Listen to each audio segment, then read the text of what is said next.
Welcome to Home Dad Chat, brought to you by the National At-Home Dad Network. My name is Brock, My name is Danny. and we are here to talk about life as stay-at-home dads. So sit back, relax, and enjoy the show.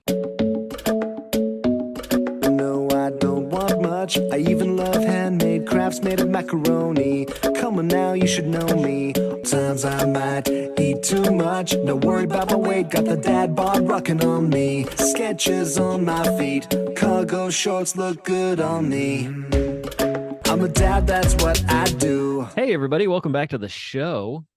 We are in the last month stretch until Home Dad Con. Yeah, we're there, baby. I got an email today from Did you? our vice president.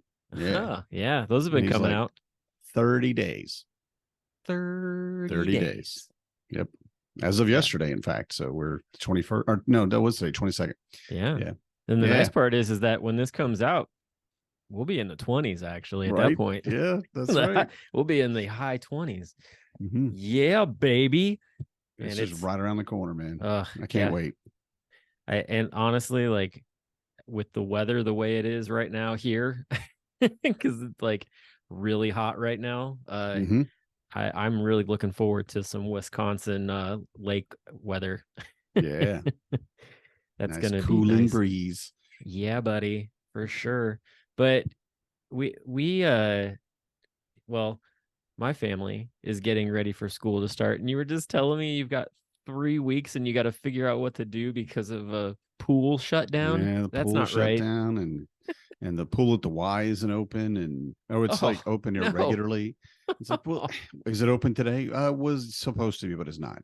So it's just been, I don't know. They've had a lot of issues, I guess. They don't tell you what's going on with it, but there's reasons they closed the adventure pool, they call it. And but we'll figure something out. We're actually going to the lake on Thursday. Okay. So, well, there you the go. lake for 3 or 4 days. Yeah. So there that'll be, you got the lake. Kids out. Yep.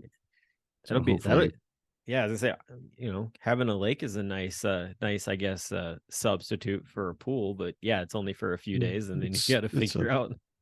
Yeah, it's a 7-hour drive. Oh, okay. Yeah, so it's got its own, but the kids will have a great time, and I guarantee my wife will have a great time. She will. I hope you get to have a great time. Do you get to drink scotch and smoke cigars and chill out, or? Well, not chill out, but probably the other two things. And then I got Home Dad Con, man. That's my laser focus right now. Everything else is just like a throwing oranges at a freight train. Nothing. Okay. You might stay me up a little, but I'm going to keep going until I get to Home Dad Con. There you go. All right. Keep that perseverance. That's cool. I actually this past weekend just did my last beer fest for the next until the convention. So that was a lot of fun. Yeah, we don't have there's not another one until October, and I don't know if I'm gonna get to go to that one because I think I'm out of town. I'm not sure, but the last one I did here this weekend was a lot of fun because I actually got to work it with one of the owners. Nice. And got to hang out with him and just spend some time getting to know him. And that was a lot of fun. It was just the two of us pouring beers and then like taking like tag team. All right, tag, you're out. Go peruse the beverages, that kind of thing. And so it worked out really well. And that was a lot of fun. There was like 42 breweries there. We had a great time. Wow. That sounds awesome. Yeah, it was really good. We actually trying to think, like we had a lot of people just coming up saying that they were excited for what we had there. And I always love hearing that from people. And then being able to also try to connect people with like, hey, you can do birthday parties and retirement parties and stuff. Like I can help you out with that. And so that's right. Yeah. So that was a lot of fun. I don't know. To me, I enjoy doing that. It's like very much similar in a lot of ways to coming in for like convention eve and like that beginning, that first day of the convention. Like you run into all these people and you're just talking to them and making all these connections, and it feels very reminiscent of that every time I go to a beer fest and I'm just standing there pouring and talking to everybody. So sweet. Yeah, so that's and like I said, it's the last one for a while, so I'm like, okay, how long can I ride this out and be like not driving my wife nuts talking about going to Home Dad Con. Best of luck on that one. Yeah, that's right. That's a common refrain because it's the only thing. I don't say it's the only thing, but it's the biggest thing of the year. Oh, how yeah. can you not talk about it? You know, how can you? I mean, Marnie knows, so I don't have to regale her with anything. She'll just sit there and smile and nod and smile and nod and let me just go and go and go. Yeah. Yeah. Oh, I was going to tell you this too. So, because the guys in our like whiskey enthusiast group keep talking about different like things they're finding at the Benny's liquor store. And I was like, I'm going to be driving up like through Illinois where all of these legendary Benny liquor stores are. So I sent a message to the two guys that I'm picking up in Indy, and I'm like, you guys have a problem stopping and seeing maybe like what little surprises we might be able to find on the end caps at Benny's? And they're like, nope, we're totally fine with that. And I'm like, that's the right answer. Yes. Yeah. So who knows what I'll have in my my car that will be in my hotel room when I get up there. But hopefully I'll find some fun stuff that can be shared amongst everybody. Yeah. Oh, I'm sure you'll find something. Yeah, definitely. And tonight, we got some bird brains coming in. I was trying to figure out like, how do we do this? How do we set this up easily? Yeah. But I think they would probably wear that pride, that mantle of bird brains. So we're gonna have Mick and Phil are gonna come and talk to us about their love of pigeons. And Phil talked a little bit about pigeons in the last episode, mentioning that, that's where he sat his camera was on top of his pigeon cage. I think we're going to get a little bit deeper than just that. So it'll be interesting to see where things fly off to, but we'll be right back with those guys and talking about all the love of birds in a moment. Become a member of the National At-Home Dad Network, an organization focused on providing advocacy, community, education, and support, connecting with households where dad is the primary caregiver of the children. We do this through our webinar and podcast series, mental health support groups, regular online social events, as well as our annual convention. The National At-Home Dad Network is a 100% volunteer organization. Without the generous support of its members and the community around it, we would not be able to continue the work that we do. Becoming a member gives you access to past convention speaker presentations, the ability to vote for board members annually, and ensures that the organization's fees and bills are in positive standing. Oh yeah, it should not go unmentioned that there is some cool swag headed your way if you decide to become a member. For only $35 a year, your membership provides you with the exclusive content only we can generate, and you'll be supporting an organization that benefits families all around the country and world. By advocating for them, offering them community, providing education and guidance, and supporting them to grow in their parenthood journey. And one last thing, if you contribute $500 or more, you will become a lifetime member. Not only will you receive everything already mentioned, but also a certificate recognizing your status and an exclusive National At-Home Dad Network challenge coin with our trademark logo, Dads Don't Babysit. So, what are you waiting for? Become a member today. Hey everyone, welcome back to the coop. Welcome back to the show. We've got our resident bird brains with us, Mick and Phil. And we're going to be talking about all things pigeons. Sorry, I'm going to peck away at this joke all night long. Anything else I can. Yeah, you've been cooped up too long for sure. I sure am. Sorry, I'll stop squawking. It's okay. This is going to be long. Hey guys, welcome to the show. That's a 7 or 8 on the seismometer right there. Sheesh. So anyway, thank you for having us. Yeah, thanks, man. It's good to be on. Yeah, welcome back. You're been a long time. Yeah, good to see you. I don't know that we've ever had anybody back to back on episodes, but hey, I think Phil will just be the one to break that egg, and we're good to go. Set the meter. Set the. This is what you got to be as good as Phil from now on if you come on back to back. Well, Mick, you were saying that you'd like to have the background that that Phil has currently, but unfortunately it's like an oven outside, and as much as your pigeons are probably roasting, you would want to be out there too. Yeah, we got a little bit of heat wave going here in Kansas City these last few days. So I got a little fan set up kind of to blow some air through the coop, just kind of give them some air movement just to make them a little more comfortable. Yeah. So I gotta ask. I mean, let's see. So Phil, we had you on the show last week, so you've had a chance to kind of introduce yourself. Mick, this is, I believe, your first time on the show. We haven't had you on yet. Now you've talked about me a couple times. We have talked about you, definitely. Yeah, because we were even talking about you and Shannon and everybody going on your big dad and kids trip here recently too on one of the previous episodes. So, but just to give the listeners a chance to know you, tell us a little bit about who you are and what your family dynamic is set up as. All right, family dynamic. Well, first, Mick Fryermuth, from the Kansas City area. And that's enough about me, because the family dynamic is really why we're all here, and that's what's most important. So I have been a trophy husband for almost 18 years. My oldest turns 18 in November, and I have been the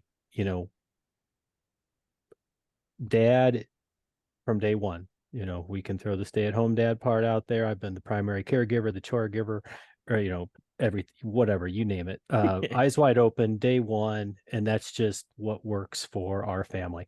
3 kids. Son Luke is a senior in high school, so we're going to be starting to go through those life changes. There's always life changes. And I'll tell you what, people always think that like the most stressful life changes are like when you bring a kid home for the first time. And I'm going to challenge some people on that, because when you're getting ready to send people away, that is just as much of a stressful thought process as when you're bringing them home from the hospital the first time. But that's another story for another day. Yeah, Luke is a senior. I got a daughter, Rory, who is a sophomore, and then the person who actually runs the show around here is a 4th grader named Kate. So and we're all held together by my lovely wife Kelly, who is a very, very understanding individual, and who generally has our back, my back specifically, all the time. So, awesome. Yep. That's always good to hear.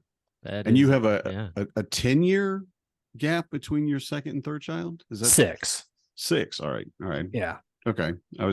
You heard obviously math. Yeah, you went from soft. Yeah, you did. I know what you did.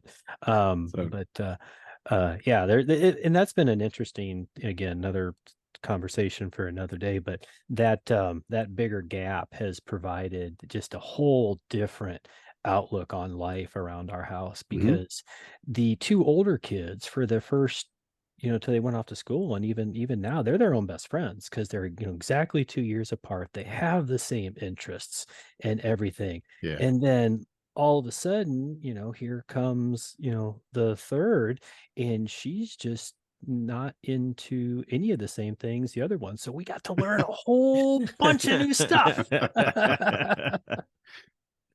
Yeah, that sounds like my 2. They're only a couple years apart from each other, and they're like 2 peas in a pod. So to throw in the third that's in a different sort of time frame of things. Yeah, I can imagine that's got to be quite interesting from time to time. Yeah. And especially a new baby in a house with a 6 and 8-year-old, because they not only, like you said, they're friends, but they have their schedule, they have their routine, this is how we do things. And I can imagine a baby showing up like, wait, what? So that had to be an amazing experience for them, but also, the benefits of it, of seeing how you care for a baby, and the both the time it takes, but also the love and concern that you give to a child, especially when they're an infant and they need you 24/7. Yeah. Them seeing that, I'm sure, was very beneficial. I would think it'd be very beneficial. I think Danny, those are the kind of things that we as parents hope that our kids pick up from us, but we're not going to know for another 10 years, man. You know, I mean, we're not going to know till they have some kids. And it's one of those, you know, I hope they're picking up from, learning by osmosis and picking up via proximity, but we'll find out. I don't know. Yeah. I mean, do you get the oldest two from time to time seeing the fourth grader and being like, I didn't get to do that. Like, why are they like, is that a common? Oh yeah. And the other way around is the, why can't I do that? So, you know, we've got a fourth grader who has been exposed to a lot of things that a lot of fourth graders just generally have not been exposed to. And it just happens. I mean, you know, we all have multiple kids, and it just happens. Stuff, you know, some kids end up punching up, and sometimes, you know, you have to punch down to just do it. But, you know, we knew we had to do a little bit better eye on this when you know, Kate starts walking around, you know, quoting movie lines at 4 years old, 5 years old, and we're like, ooh, she should not have said that. Or just the other day, brought a little friend home, was doing kind of the neighborhood carpool, helping a friend out, and so they get back to our house, and Kate starts talking about Stranger Things with, you know, this other little girl. Well, this little girl, there's, you know, a good friend of hers, she's the oldest in her family. Oh wow, yeah. So I guarantee you she has no idea you know, what Stranger Things are. So I had to go to the mom. I was like, yeah, just by the way, you may get questions about Stranger Things. We didn't watch it, but Kate was talking about it, and, you know, showed her the poster that she has in her room. Yeah, have fun fielding that. So sorry. Yeah, sorry. And, yeah. Could be worse. It could be, you know, there's any other things that could have been talked about that weren't. Oh golly. Phil, you have 3 kids, right? Is that 4? Okay. See, I can't even remember. I edited the podcast and I can't even remember these things. You have 4 kids. Is any of this conversation about older to younger, is that going on with yours, or are everybody just still too close in age there? Well, there's the only real gap I have is between my first and, you know, he's 9, and then I got a 4-year-old, 3-year-old, and an 8-month-old. But mainly it's just because they're all still so young right now.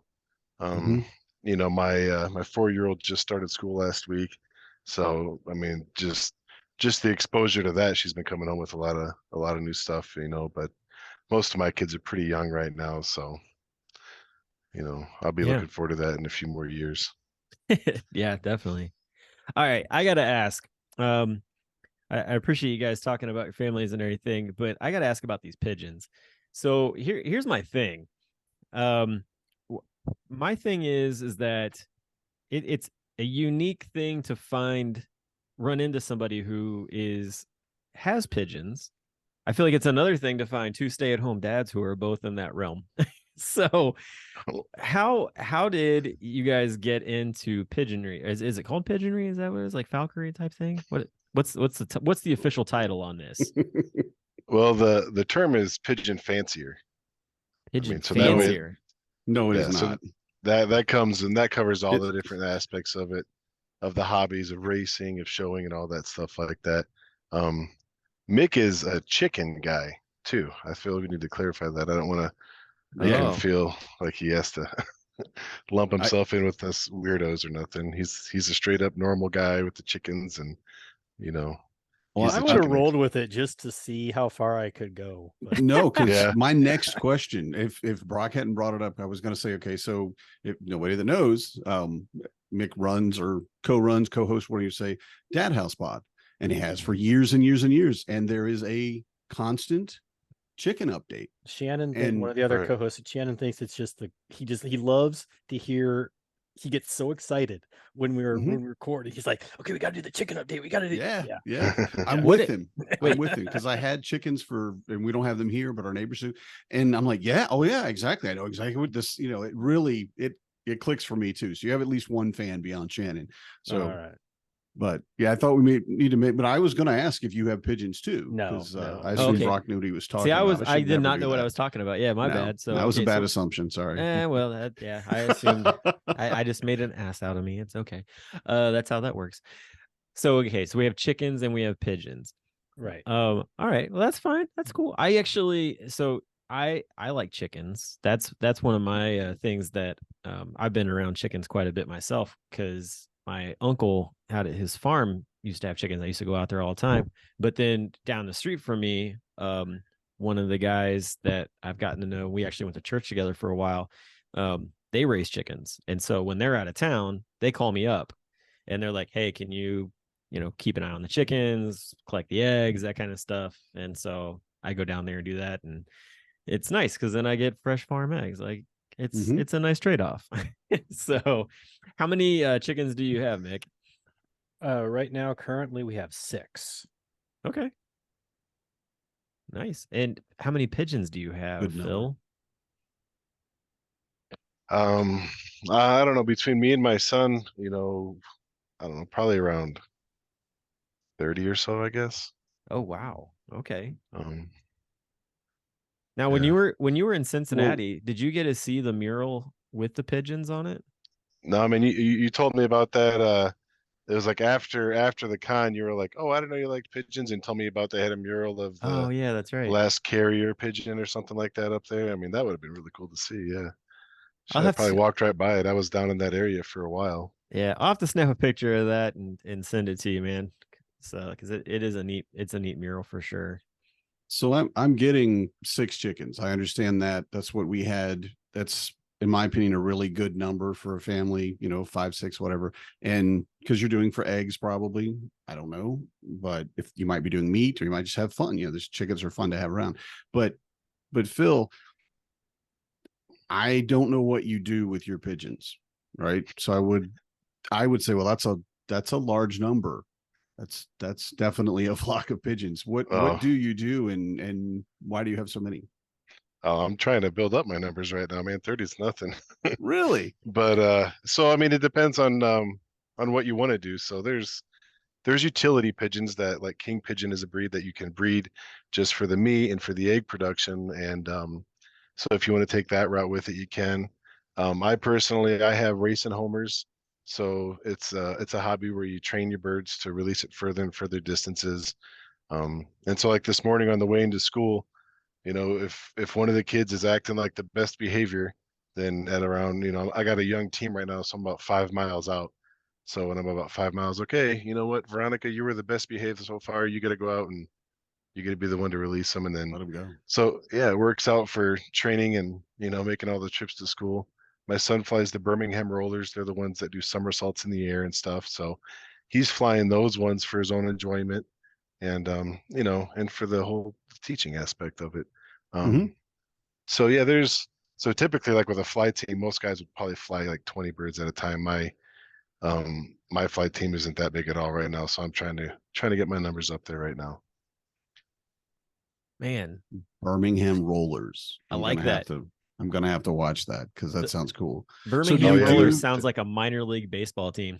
I was thinking roller derby. Yeah, I was just gonna say or that. Yeah, for sure. Yeah, you go that route.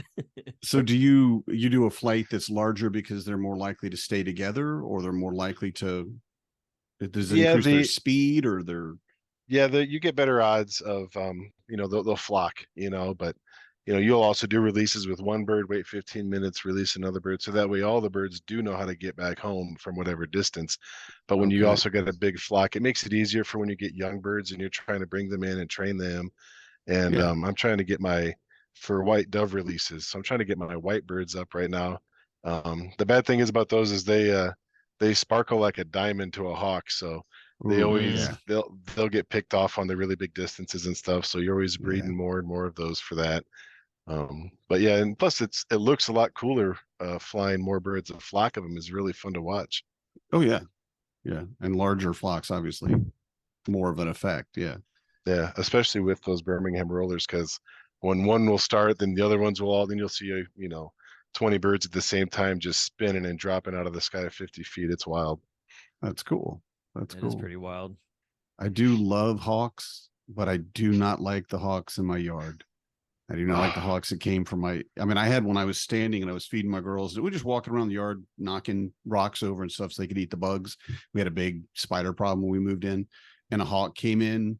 And I swear, if I hadn't stepped forward, he scared the crap out of me. I never saw him, never heard him until he was in my face. And if I hadn't stepped forward, I'd have lost one of my girls immediately. And I'm like, come on, man, I love hawks, but get out of my yard. Yeah, I got no love for any birds of prey, man. And it's funny because we're with the Arizona Pigeon Club, and in that club, there's at least 2 guys that are falconers and like hardcore, been doing it for like 20 years. Wow. One guy actually he does like pigeon exterminating with his falcon, but he's a member of the Pigeon Club. He loves pigeons and everything else, and I'm like, man, pick a side, Right? Yeah. Yeah, I think you're just here to learn secrets. You can kill more for everybody. I don't think Exactly. you belong here, sir. Exactly. Well, that's what I was thinking is I know in downtown Cincinnati they had such a pigeon problem that they actually started putting in peregrine falcons, actually. And they've got a flock of those that are still downtown. They got nests and everything, and they keep the pigeon population way down, if not almost extinct. It seems like. Yeah, that's the and all pigeon guys are going to give you the same spiel I'm going to dump on you right here. But dude, birds of prey, all these birds are supposed to be migratory birds, and they don't migrate anymore because they've got these constant food sources year round. They're protected, so no one's hunting them. Their numbers are up there, and there's been a study up in the UK where these birds of prey have extinct out like 13 different songbirds. They just start getting down there, and there ain't no stopping them.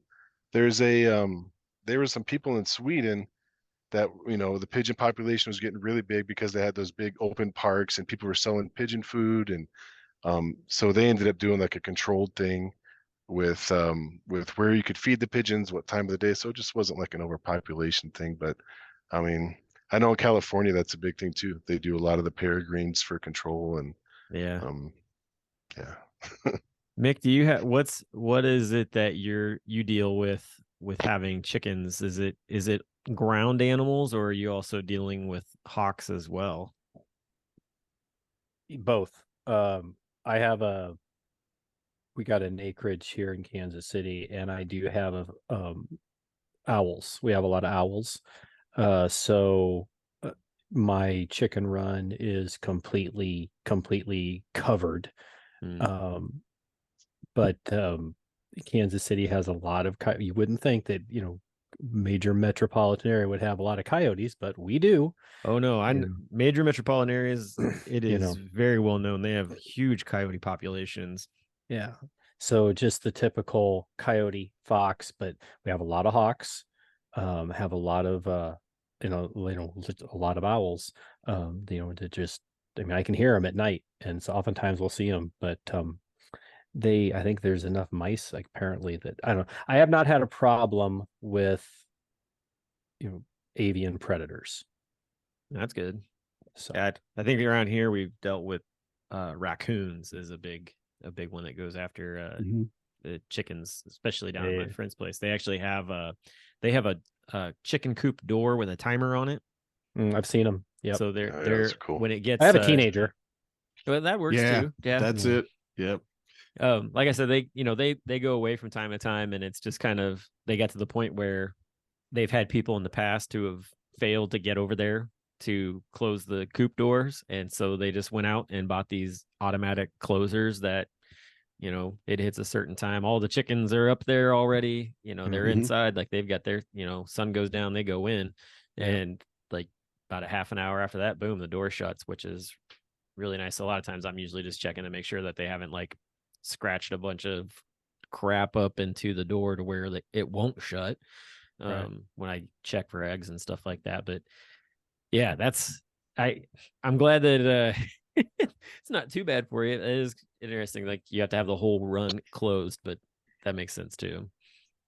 And you said you have a teenager, and I think that's the perfect comment just for anything around the house. Yeah, I don't need that. I have a kid. I don't want to say that's what they're for. I don't mean it like I had kids so they could bring me a beer. but it is, Danny. Yeah. I mean, the kids. How do you grow up without helping around the family? Right? Exactly. And that. Go ahead. Oh, here's the interesting thing.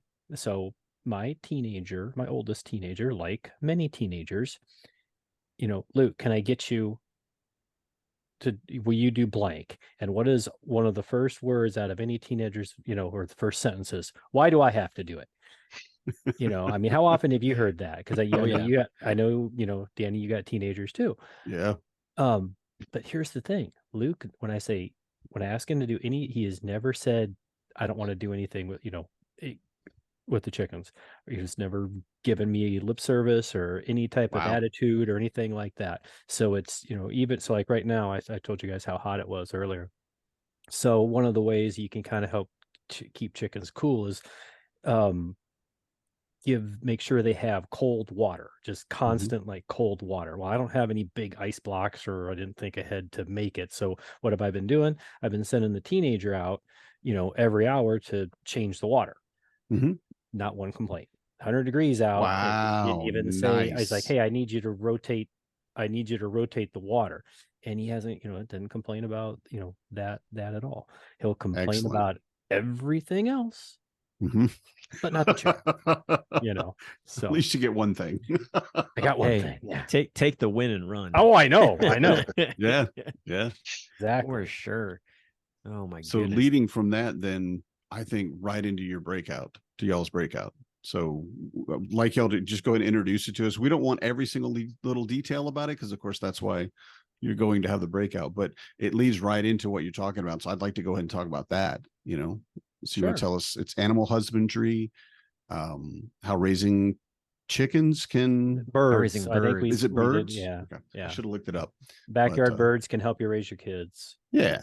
I'd and love we've that. got, I mean, the elevator pitch, and Phil, just jump in anytime you want, but the elevator pitch we've already kind of touched on, just the life lessons that you can learn by any type of, animal care. These just happen to be outside instead of the dog or the cat, or right. Yeah. Exactly.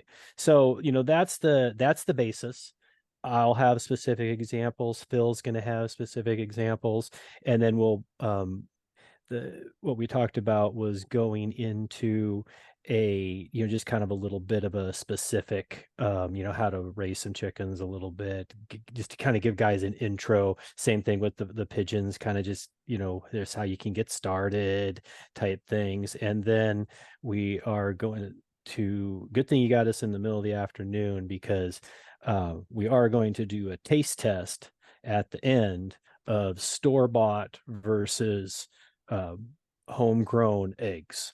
Ooh, I like that. Chicken eggs. I don't know about the pigeon eggs. Phil's might be having. He talked about it, but we might have transport issues, with bringing them. So I'm gonna try to bring some on carry-on and see what happens. Yeah, we're not going to make any promises on pigeon eggs, but Phil is, add whatever you want, Phil. But that was kind of the elevator pitch. That might lead to a really good TSA story. What's wrong with these chicken eggs? They don't look real. Yeah. What are you doing, sir? Crack one open. All right. Yeah, no, I mean, it is like one of the things I'll say too is that it's with chickens and pigeons. It's great because you don't need to have this big farm or ranch with a bunch of cows and horses, and the same lessons you can still teach your kids.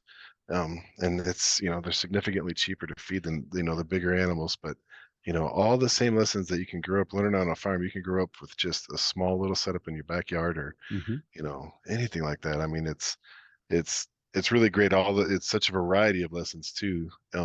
Life, death, treating illness, whatever. And then just the constant feed, water, check them out, how they doing, and it's, I've seen a lot of it with my own kids, and, I love incorporating something that I already enjoy into it. And that's like, I got that from Shannon's book, The Ultimate Stay-at-Home Dad Manual. It's something I already enjoy doing, and I'm just bringing my kids into it. And so that way I'm not going to tire of, teaching these lessons, because it's something I enjoy. Yeah. I love too the difference, again, talking about a cat or a dog or something like that, and what you learn from, like you said, any kind of farm animal. Like chicken and pigeons, I don't want to say you're eating your pigeons, but they fall into that same mindset of where does your food come from? You know, like you said, you talked about life and death. I think my kids learned by the time they were 4 what death meant. You know, I mean, they didn't have a complete understanding, but they were like, oh, so we're eating, we had rabbits and chickens, so we're eating the rabbits. Yeah. And that's where our food comes from, right? And that's such a huge gap that a lot of people, I find, with their children, that they're missing. It's like, oh, it comes from the store. No. You know, that's really good stuff. It's really good stuff. You're absolutely right. So, do you have something, Brock? I don't want to keep talking. My mind went blank. If you got something, go. Well, I think there was like you talked about the responsibilities that you give them, what have you. So what ages now, Phil, you already said your kids, and I don't know if that's obviously not your 8-month-old, I would hope, but your other kids that are still younger. And then Mick, for you, what age you started? But Phil, have your kids done it their whole lives, basically taking care of them? Yeah, the especially my girl, she's 3 now, but ever since she was a baby, I mean, you can tell like some kids are really drawn into certain things and others. And my oldest son, Norin, you know, he's been with pigeons, but it's really cool to watch the really young ones. You know, every time, because you know, over here I got my breeding cages, so I got babies in there. Oh, hold baby pigeon, and you know, this one, she really bonded with this one. It was a roller pigeon, but she would, you know, ride her little tricycle around, hold that pigeon for 2 hours, you know, just would not put it back.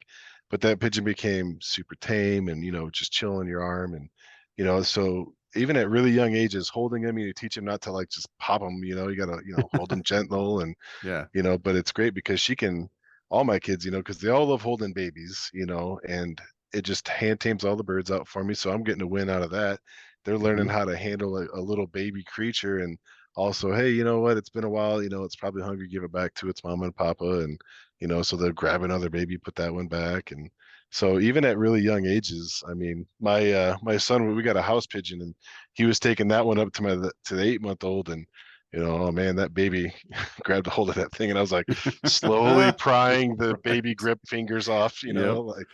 Sorry, Mr. Fluffy, but yeah, he's exposed to it just because you know it's there. But almost all ages, you know. And so Norin, he's at a point now. He's 9, where he, you know, I built him his own loft for his own birds, and you know, he's totally responsible for everything that goes on in there. And I've been trying to be like, man, why don't you fly some of your breeders? And well, no, if you do that with the Birmingham rollers, they could be damaged from a spin if they got an egg inside. I'm like, all right, do whatever. Like you just do what you can do, you know. Like, you know, is he teaching you about his birds? Right? Yeah, he's got master plans and all kinds of stuff going on with it, and you know when to fly his birds, and you know, hey, Papa, if you want to fly my birds while I'm at school, that's okay. You know, I'm like, okay, thanks, man. You know, how kind. That's so generous. What about you, Mick? Have your kids, have you always had animals, and did your kids start young with them, or? Well, we've always had animals, but just all indoor stuff. The chickens didn't come around until, you know, a lot of people got COVID dogs. Well, we got COVID chickens. You know, it'd been building for you know, quite a few years. You know, it first starts off with the joke of the, you know, well, you want to do this or that, you know, I want to get chickens. And then, you know, Kelly's like, you can get chickens. And I'm like, what? Really? Oh, cool. Okay. You know, okay, we can do this. And then it just had to kind of figure out the how and the where, and had to do some renovations on the garden shed because it was kind of, and just a little bit, you know, at a time. And then we finally got to the point where everything was finally ready to go. And yeah, then, you know, COVID comes. It's like, okay, well, you know, as long as I can get to the store and get them, this is perfect, because it gives us something new to experience. And so, you know, that kind of answers the win. So, you know, my youngest, she loves them, but she's not as involved, just for the simple reason that I'm trying to get as much responsibility out of my oldest to oldest that I can. Kate's turn will come. Yeah. You know, because she sees that the other two have to go and collect the. Now she will go collect the eggs for me if I ask her to, or if I, let's say I'm cutting up a watermelon or something, I'll be, hey, go give the rinds to the she'll do that stuff, no problem. But I have not asked her to clean out the coop yet because the older ones are still here. She's gonna have to do it, eventually. Yeah.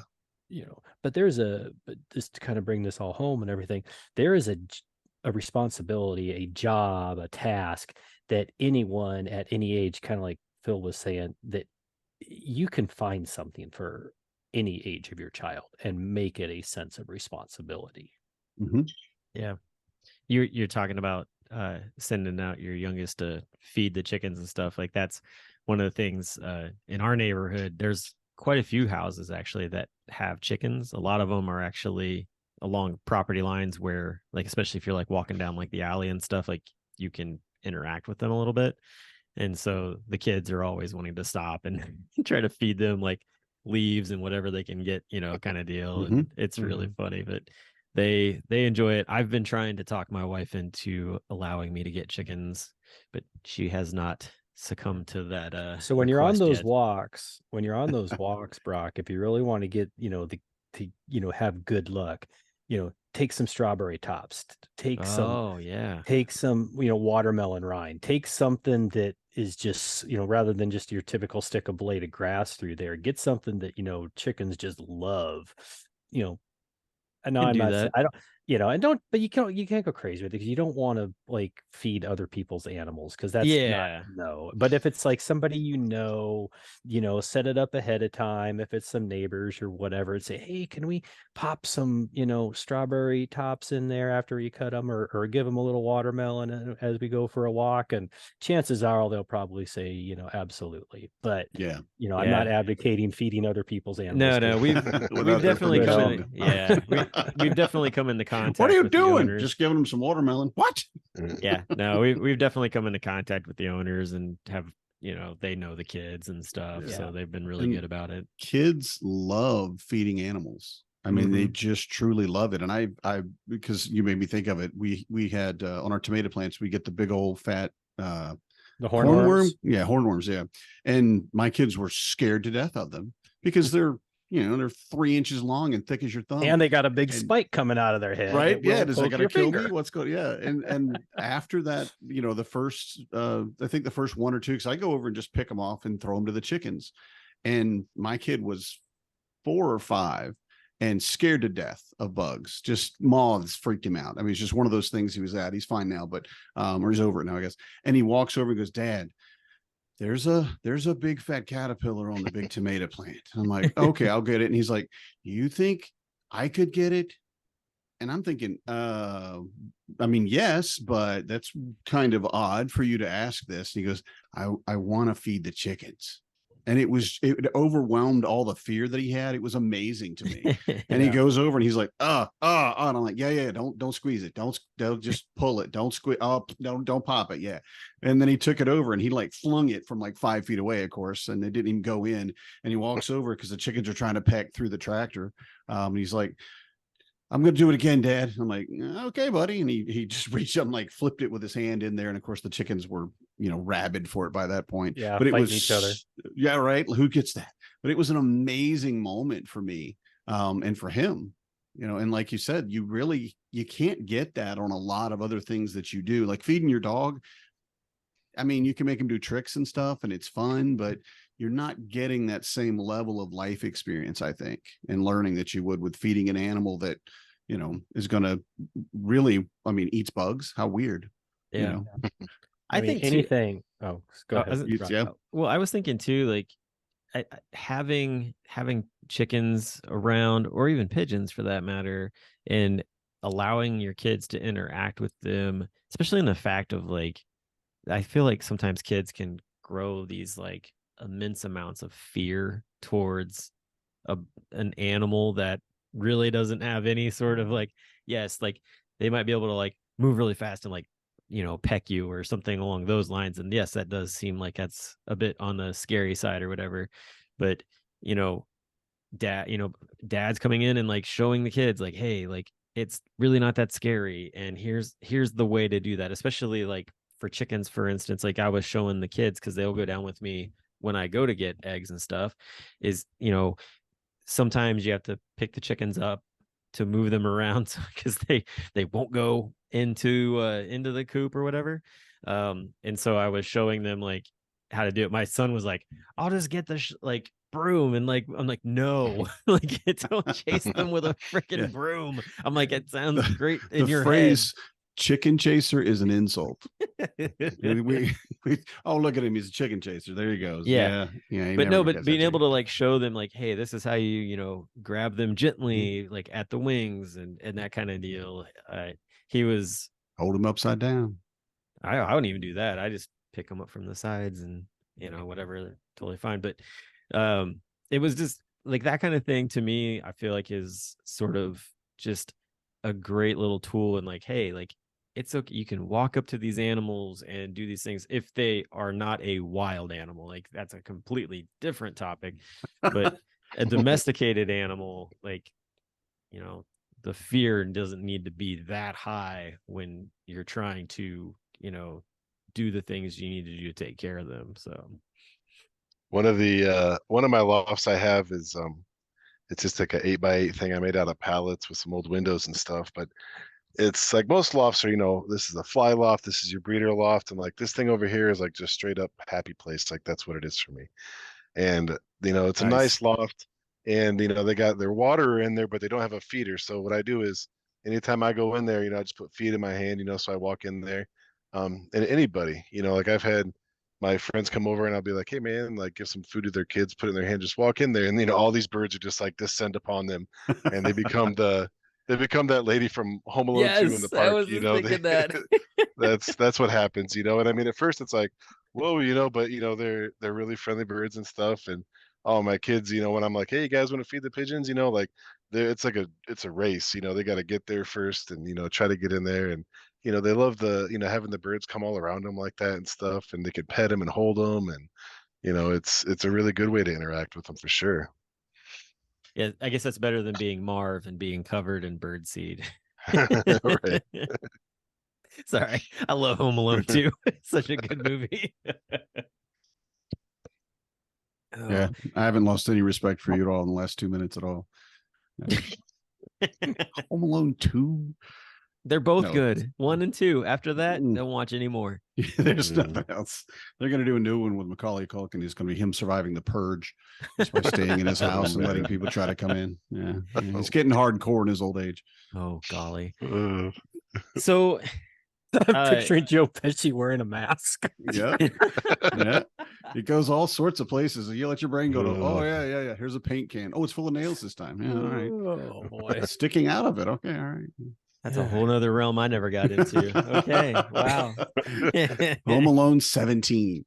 Just keep going until the franchise runs out. But anyway, so back to birds. Phil, when you go to cities and you see pigeons, are you able to classify them by looking at them? Like it's funny, like a birder does. Well, I mean, it's all pigeons come from what's called like the rock dove, which is that common kind of with the black stripes on their wings.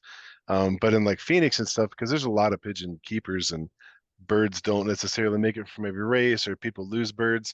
So you'll see a lot of mixing and stuff of different breeds and everything else. But it's funny, in my car when I go to Phoenix, I got a bag of some pigeon seed, and I'll pull over in a parking lot if I see some birds. And I had a cop roll up on me one time, and I'm just like, man, it's whatever. But I mean, I love going to the city and seeing all these pigeons and stuff. It's we actually don't have any up here in Snowflake, and some other towns like Coldbrook and stuff.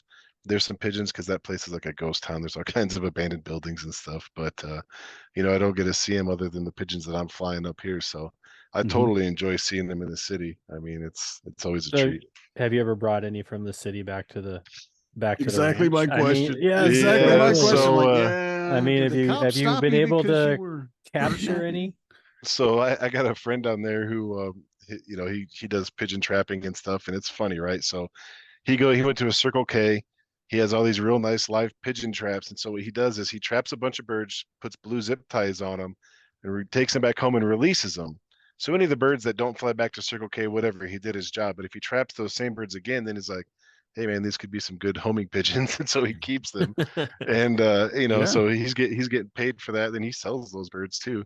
But I've gotten a couple of ferals from Phoenix. Yeah, they're actually in that my happy loft. It's funny because these are, I vaccinate all my birds. Like, these are vaccinated, they're banded. I mean, you wouldn't know anything otherwise. They're they all come from that one pigeon anyway, so they probably won't have as like the same abilities to home from like 600 miles or something like a racer would, but it's a free fly around the house, just straight up for enjoyment. Yeah, that's cool.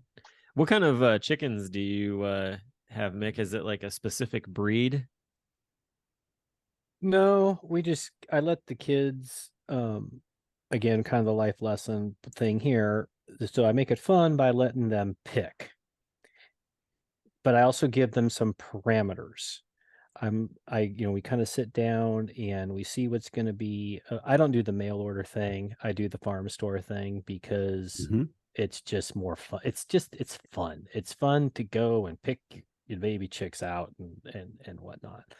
So oftentimes the farm stores will have, they kind of know what they're supposed to get.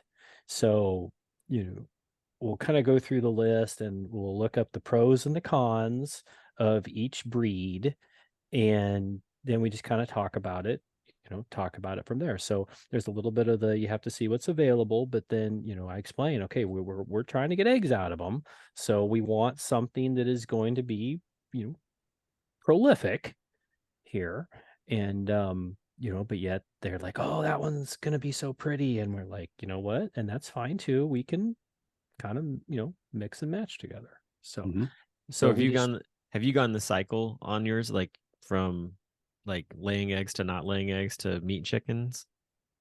Laying eggs to not laying eggs. Yes.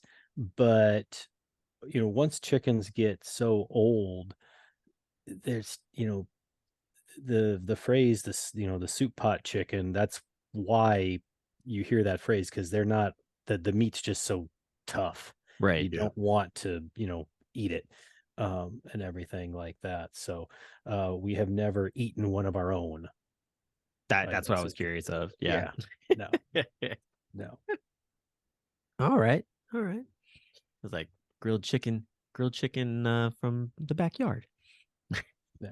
Plus, then there's also, the ones that, it's a whole set. There's layers, and then, there's the meat, the game birds and everything. Cause the ones that they breed specifically, for market, those things, they only get to be about, like 2 months old. And then they just get to be so big and fat, they can't even walk, and they just fall over, because they grow so fast and they can't support themselves. Yeah. So. We used to get them every once in a while from UGA, and the biggest issue was, you're gonna eat this one, right? And like, well, yeah, it's not gonna be a pet, it's gonna be, for harvesting. They said because its legs will break. Right. And that's exactly what you said. They grow so fast and they really don't walk around at all. And they're huge, but if you have your own that you raise, that aren't layers, that you're looking to get meat chickens out of it, they're relatively small. When you look at it, you're like, wow, how do you get these? I mean, this chicken breast is like 2 pounds. It's huge. Yeah. That's unnatural. That's not how it's supposed to work. But that was the one thing that Kelly, the one rule or the one request, the one demand, to phrase it however you want, but she was like, we're not eating them. And I can respect that. That is 100%. And I said, I have no, I've processed enough chickens on the farm as a kid growing up. I don't need to be doing that anymore. It's just, right. I love to be as self-sufficient and self-sustaining as I can, but ain't nobody got time for that, You can if you ever have to, if like things got really bad, whatever way. But the store's right there. Yeah, right. That's why we haven't gotten. Because the kids saw the neighbors and they're like, "Yeah, can we get chickens again?" I'm like, "Nope, No, we cannot. I don't know how you keep chickens alive through a Wisconsin winter. You do. It happens. I know this, but my brain hasn't yet caught up to that fact. So, because I'm too used to Georgia and they lay like 9 months out of the year and just as much as they can. But yeah. So they're pretty hardy. They're, as you know. Yeah, I was gonna say surprisingly, yeah. Yeah, they really. And they like, well, we put a heat lamp in. I'm like, and it works the whole winter. And they're like, yeah, I mean, it's an insulated building. Yeah, well, we didn't have insulated chicken coops. I mean, in Georgia, you needed air conditioned. Right. Big fans for a reason. You need the other way around. Yep. So, well, I will say I am very interested in this side-by-side comparison of store-bought eggs to farm fresh eggs. I've never done it, and it's I never have done a side-by-side either. So, but that was just one thing I thought would be kind of a nice little, little fun thing to, fun thing to do. So, what they're going to be, you're going to like scramble them. You're not going to get to see the yolks, right? Because that to me, I almost always can tell. Or are you gonna hot plate? Are you gonna hot plate it and like cook it right there in the room? Like, how are you doing the side by side on that? I'll tell you in a month. Oh, yay. Okay. I like that little nice suspense. Perfect. All you gotta come and find out. You gotta show up to see the magic. We don't tell you the magic. That. You gotta show up to see the magic. I think that's a good place to end the interview here. Is with that. So, yeah, if you're wanting to find out the side by side comparison or what it takes to have chickens or pigeons, then definitely this is the breakout to go check out. I know I'm intrigued. I will definitely be there. So that's going to be, that's on my list already. I don't know where that hits in the day of things, but I'm going to make sure I'm there. But yeah, this has been fun. I did not expect to talk about pigeons during Home Dad Con. You were just going to do bird jokes the whole time. I stopped. Yeah, dude, you came in so strong with those, man. What happened? Well, I think he used everyone he had. It was getting pretty foul. Yeah. Oh, there it is. There it is. There it is. And scene. I got a little peckish there at the end. So, all right. See, there's back. All right. Well, anyways, thanks guys for coming on the show. It was so much fun getting to talk to you, and we're definitely looking forward to seeing you guys in just less than a month. And that's what we were talking about earlier as well, is that Home Dad Con is coming up so quickly. So hope you guys have a lot of fun planning how everything is going to take place on getting up there. And we will talk to everybody else real soon. And y'all have a good one. All right, man. Thanks for having us very much. We will see you not soon enough. Good night, everybody. I'm a dad, that's what I do.